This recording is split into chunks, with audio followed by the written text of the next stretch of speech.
Une centrale nucléaire sous les bombardements russes. Le gouvernement ukrainien accuse Moscou d'avoir délibérément visé le site de Zaporizhia, la plus grande centrale du pays, avec ses 6 réacteurs. Le feu a pris dans un bâtiment et un laboratoire. Il est maintenant circonscrit. Par chance, les réacteurs n'ont pas été touchés. Maintenant, l'Europe doit se réveiller. La plus grande centrale nucléaire européenne est en feu et, en ce moment même, les tanks russes ciblent des unités nucléaires. Et ils ont des viseurs thermiques, donc ils savent sur quoi ils tirent. Ils l'ont préparé.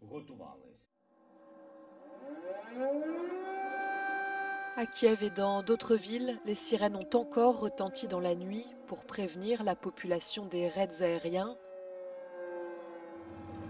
Les chars et les véhicules militaires russes poursuivent leur avancée vers la capitale ukrainienne. Ils sont à quelques dizaines de kilomètres. Beaucoup de villes sont encerclées par les forces russes.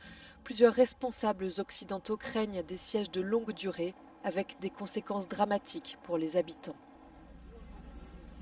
Jeudi, plus de 30 civils ont été tués dans des bombardements à Tchernihiv, au nord-est de Kiev.